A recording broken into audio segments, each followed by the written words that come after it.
Hello students. आज का जो हमारा टॉपिक है वो है फ्यूमिगेशन।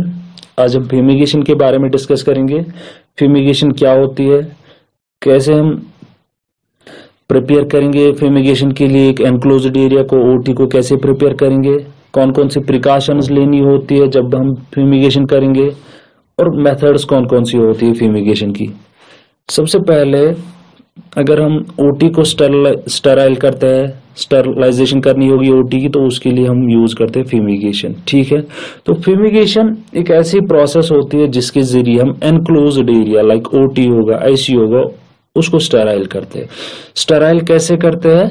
हम इसमें एक केमिकल या गैस इंट्रोड्यूस करते हैं जिसके जरिए हम माइक्रो ऑर्गेनिजम्स जितने भी प्रेजेंट होंगे उस एनक्लोज्ड एरिया में उनको हम किल करते हैं, उनको हम डिस्ट्रॉय करते हैं। ठीक है, तो क्या होती है फ्यूमिगेशन? फ्यूमिगेशन एक ऐसी प्रोसेस होती है जिसके जरिए हम एनक्लोज्ड एरिया को स्टराइल करते हैं। इंट्रोड्यूस इसमें करते हैं, हम इंजेक्ट करते हैं केमिकल्स जिसके जरिए हम माइक्रो ऑर्गेनिजम्स को किल करते हैं। ठीक है, तो ये इसलिए जरूरी होता है ताकि इंडोर एयर क्वालिटी जो होगी वो अच्छी होगी। ठीक है, उस अब पेशेंट की सेफ्टी के लिए और सर्जिकल टीम की सेफ्टी के लिए। ठीक है, फ्यूमिगेशन कब करनी चाहिए? ठीक है, किन सर्कमस्टांसेस में फ्यूमिगेशन करनी चाहिए? अगर ओटी कोई नया ओटी बनाया गया उसके बाद फ्यूमिगेशन करनी होगी, या कोई रिपेयर एक्टिविटी होगी ओटी के अंदर, कोई काम हो गया ओटी के अंदर रिपेयरिंग काम, तो उसके बाद फ्यूमिगेशन करनी होती है। दूसरा, अगर किसी इन्फेक्टेड पेशेंट पे हमने कोई केस किया है, इन्फेक्टेड पेशेंट आया था ओटी के अंदर जिसके ऊपर सर्जरी की गई थी, जिसको सर्जरी की गई थी, उसके बाद फ्यूमिगेशन करनी होती है। लाइक एचआईवी पॉजिटिव केस आ गया ओटी के अंदर, उसके बाद फ्यूमिगेशन करनी होती है। या पेशेंट की बॉडी से कोई मेजर स्प्लेज होगी, like faecal matter pass on हो गया ओटी के अंदर, उसके बाद फ्यूमिगेशन करनी होती है। अब प्रिपरेशन फ्यूमिगेशन करनी है, ओटी को कैसे हम प्रिपेयर करेंगे? सबसे पहले क्या करना होता है, जितने भी कॉन्टेमिनेशन होती है, लाइक फीकल मैटर नीचे होगा, ब्लड नीचे होगा, तो उसको रिमूव करना होता है। इसके लिए हम 10% सोडियम क्लोरीन जो होता है, 10% क्लोरीन सोल्यूशन यूज कर सकते हैं। ठीक है, और उसके बाद एरिया जो होता है, जितना भी एरिया ओटी के अंदर होता है, नीचे होगा, फ्लोर्स होंगे, डोर्स, विंडोज, वॉल्स, ठीक है, जितने भी वॉशेबल इक्विपमेंट्स होते हैं उनको क्लीन करना होता है, उनको वॉश करना होता है। ठीक है, और ये किससे हम वाटर से वॉश कर सकते हैं, सोप से वॉश कर सकते हैं। ठीक है, विंडोज क्लीन करने होते हैं, डोर्स क्लीन करने होते हैं, फ्लोर्स, वॉल्स, ठीक है, ये सब चीज क्लीन करने होते हैं। उसके बाद क्या करना होता है, अब जब मैनुअली जितने भी इक्विपमेंट, जितनी भी सरफेस ओटी के अंदर है, चाहे टेबल होगा, डोर्स होंगे, विंडोज होंगे, वॉल्स होंगे, इनको हम क्लीन करेंगे, इनको हम क्लीन करेंगे, और वॉशेबल इक्विपमेंट जो होंगे उनको हम वॉश करेंगे। अब उसके बाद, अब जब क्लीनिंग होगी उसके बाद विंडोज क्लोज करनी होती है और वेंटिलेटर्स क्लोज करने होते हैं। जो वेंट्स होते हैं जहां से एयर ओटी के अंदर आता है उनको क्लोज करना होता है। एयर टाइट सील क्रिएट करनी होती है ताकि जो हम गैस वहां पे जनरेट करेंगे, फ्यूम्स जनरेट करेंगे, वो लीक ना हो जाए, वो बाहर ना चला जाए। ठीक है, अब एयर टाइट सील क्रिएट की हमने, उसके बाद क्या करना होता है, जितनी भी लाइट्स होती है वहां पे वो ऑफ करनी होती है, एसी ऑफ करना होता है, और जितने भी इलेक्ट्रॉनिक आइटम्स होते हैं उनको ऑफ करना होता है, उनको बंद करना होता है। अब जब ये पूरी प्रिपरेशन होगी उसके बाद ओटी का एरिया जो होता है वो कैलकुलेट करना होता है क्यूबिक फीट्स में। उसका साइज जो होता है, रूम का जो साइज होता है ओटी रूम का, वो कैलकुलेट करना होता है क्यूबिक फीट्स में। कैसे? Length into breadth height. ये हम कैलकुलेट इसलिए करते हैं, L into B into H, room का जो साइज होता है इसलिए कैलकुलेट करते हैं ताकि हम अकॉर्डिंगली जो केमिकल हमने यूज करना है उसी हिसाब से यूज करेंगे। रिक्वायर्ड अमाउंट, कितना अमाउंट हमने यूज करना है, हम यूज करते हैं usually formaldehyde. Formaldehyde usually commonly use होता है। ठीक है, अब उसके बाद प्रिकॉशंस की कौन कौन सी प्रिकॉशंस लेनी होती है। जो भी पर्सन फ्यूमिगेशन करेगा तो उसको सबसे पहले पर्सनल प्रोटेक्शन इक्विपमेंट्स लगाने होते हैं, क्योंकि फॉर्मल्डिहाइड गैस जो हम यूज करते हैं, फॉर्मल्डिहाइड सोल्यूशन जो यूज करते हैं, ये हाईली इरिटेंट होता है। आईज को इरिटेशन होती है, नोज को इरिटेशन होती है, इवन इसको कार्सिनोजेनिक इफेक्ट भी है। ठीक है, तो पर्सनल प्रोटेक्शन इक्विपमेंट जरूरी लगाने होते हैं। ठीक है, अब उसके बाद मेथड्स, फ्यूमिगेशन की मेथड्स की बात हम करेंगे तो इसमें दो मेथड्स होती है। फ्यूमिगेशन में दो मेथड्स होती है, एक होती है इलेक्ट्रिक बॉयलर मेथड, दूसरी होती है पोटेशियम परमैंगनेट मेथड। ठीक है, तो दो मेथड जो होती है, एक होती है इलेक्ट्रिक बॉयलर मेथड, दूसरी होती है पोटेशियम परमैंगनेट मेथड। तो इलेक्ट्रिक बॉयलर मेथड जो होती है, इसमें आपको सबसे पहले क्या करना है, इसमें एक इलेक्ट्रिक बॉयलर लेना है, इलेक्ट्रिक बॉयलर लेना है। ठीक है, उसमें क्या करना है, सबसे पहले आपने एरिया कैलकुलेट किया है। फॉर एग्जांपल इस ओटी रूम का एरिया है 1000 क्यूबिक फीट, तो उसके लिए हमें लेना है 500 formaldehyde, 40% 500 ml of formaldehyde, 500 ml लेने हमें फॉर्मल्डिहाइड के, तो उसको ऐड करना है 1000 ml वाटर, उसमें 1000 ml वाटर ऐड करना है। लेकिन ये सब आपको किस में ऐड करना है, इलेक्ट्रिक बॉयलर में। तो 500 ml हम लेते हैं किसका, फॉर्मल्डिहाइड का, कितने एरिया के लिए, कितने साइज रूम के लिए, 1000 क्यूबिक फीट के लिए। ठीक है, और इसको हम ऐड करते हैं 1000 ml वाटर। उसके बाद ये जो इलेक्ट्रिक बॉयलर होता है, ये ओटी के अंदर हम रखते हैं। ओटी के अंदर रखने के बाद इस बॉयलर को हम ऑन करते हैं, इलेक्ट्रिक बॉयलर को हम ऑन करते हैं और डोर को क्लोज करते हैं। डोर जो होता है उसको हम क्लोज करते हैं, सील करते हैं, और इस बॉयलर को हम ऑन रखते हैं for 45 to 1 hour, 45 minutes to 1 hour, 45 minute से लेकर 1 घंटे तक हम इसको रूम के अंदर रखते हैं। और 45 मिनट के बाद या 1 घंटे के बाद हम बॉयलर को ऑफ करते हैं। बॉयलर को ऑफ करना कैसे है, आपको ओटी के अंदर नहीं जाना है, क्योंकि वहां पे फ्यूम्स होंगे तो उससे इरिटेशन हो सकती है। तो आपको बाहर से मेन सप्लाई जो होगी, इलेक्ट्रिक सप्लाई जो होगी मेन, वो बाहर से ही बंद करनी है। ठीक है, अब ये जो फ्यूम्स जनरेट होंगे, इससे गैस जनरेट होगा इससे, ठीक है, वो अंदर वेपर्स जनरेट होंगे, वो कहां पे होंगे, रूम के अंदर, ओटी रूम के अंदर। इस रूम को अब रखना है ऐसे ही 6 आवर्स तक, मिनिमम 6 आवर्स तक ऐसे ही रखना है। ठीक है, ठीक है, ताकि जितने भी माइक्रो ऑर्गेनिजम्स वहां पे प्रेजेंट होंगे वो किल हो जाएंगे। दूसरी मेथड जो होती है, ये होगी पहली इलेक्ट्रिक बॉयलर मेथड, जिसमें हम इलेक्ट्रिक बॉयलर यूज करते हैं, फॉर्मल्डिहाइड यूज करते हैं, उसको वाटर ऐड करते हैं। ठीक है, दूसरी मेथड जो होती है वो होती है पोटेशियम परमैंगनेट मेथड।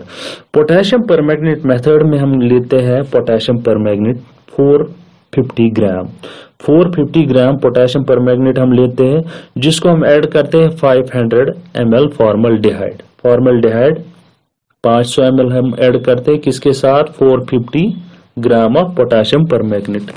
तो कितने एरिया के लिए, कितने साइज रूम के लिए, 1000 क्यूबिक फीट के लिए। अगर रूम का साइज जो है वो है 1000 क्यूबिक फीट, उसके लिए हम लेंगे 500 ml फॉर्मल्डिहाइड और उसके साथ ऐड करेंगे हम पोटेशियम परमैंगनेट, कितना, 450 ग्राम। ठीक है, ये जो सोल्यूशन होता है ये हम लेते हैं 5 से 8 बाउल्स जो होते हैं, stainless steel bowls, heat resistant bowls, stainless steel bowls हम लेते हैं 5 से 8 बाउल्स। उनमें हम ये सोल्यूशन रखते हैं, इक्वली डिस्ट्रीब्यूट करके हम रखते हैं।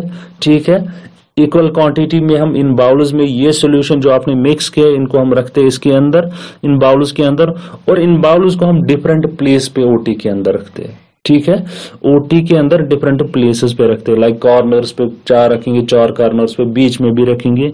ठीक है, इससे क्या होता है, जब आप पोटेशियम परमैंगनेट ऐड करोगे, फॉर्मल्डिहाइड को ऐड करोगे, क्या, पोटेशियम परमैंगनेट, इससे क्या होता है, बबलिंग क्रिएट होती है, ऑटो बबलिंग क्रिएट होती है। किसमें, ऑटोमेटिकली बबलिंग, एक केमिकल रिएक्शन होती है जिससे बबलिंग क्रिएट होती है, बाद में उससे फ्यूम्स जनरेट होते हैं, फ्यूम्स जनरेट होते हैं।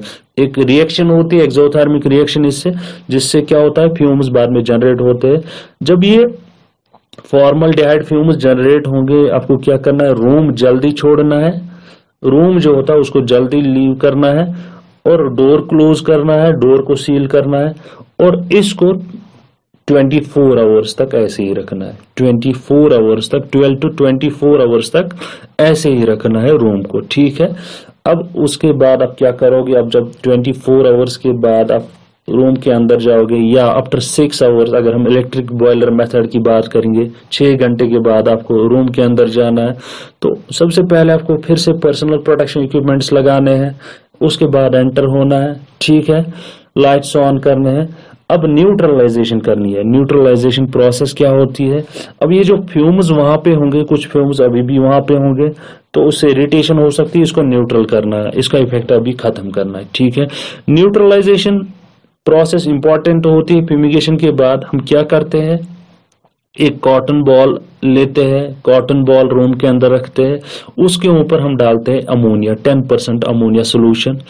अमोनिया सोल्यूशन कितना डालना है, अगर हमने 500 ml फॉर्मल्डिहाइड यूज किया है, फॉर्मल्डिहाइड हमने 500 ml यूज किया है, उसके लिए हमने लेना है 300 ml, 300 ml हमने लेने हैं अमोनिया सोल्यूशन।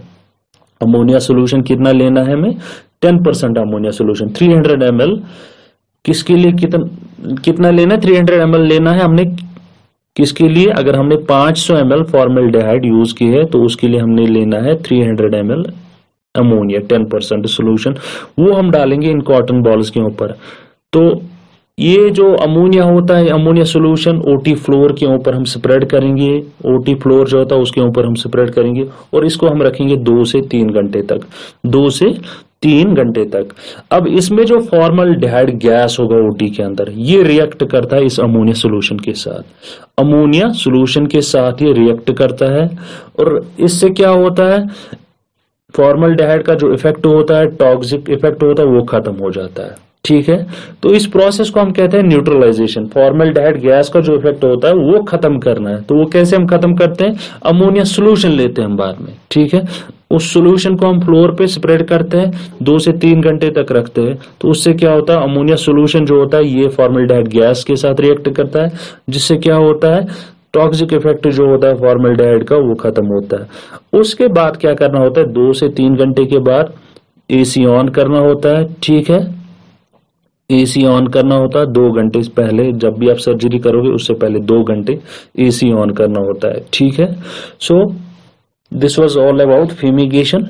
फ्यूमिगेशन फिर से अगर हम रिव्यू करेंगे तो फ्यूमिगेशन एक ऐसी प्रोसेस होती है जिसके जरिए हम enclosed areas like OTs, ICU को स्टेराइल करते हैं। हम केमिकल्स इंजेक्ट करते हैं, इंट्रोड्यूस करते हैं। इन केमिकल से क्या होता है, जितने भी माइक्रो ऑर्गेनिज्म एयर में प्रेजेंट होंगे वो डिस्ट्रॉय हो जाते हैं। ठीक है, फ्यूमिगेशन कब करनी होती है, अगर ओटी नया बनाया होगा या रिपेयर काम होगा या इन्फेक्टेड केस हमने ओटी के अंदर किया, उसके बाद फ्यूमिगेशन करनी होती है। प्रिपरेशन कैसे करनी होती है, प्रिपरेशन के लिए जितने भी कंटेमिनेशन होती है वो उसको रिमूव करना होता है।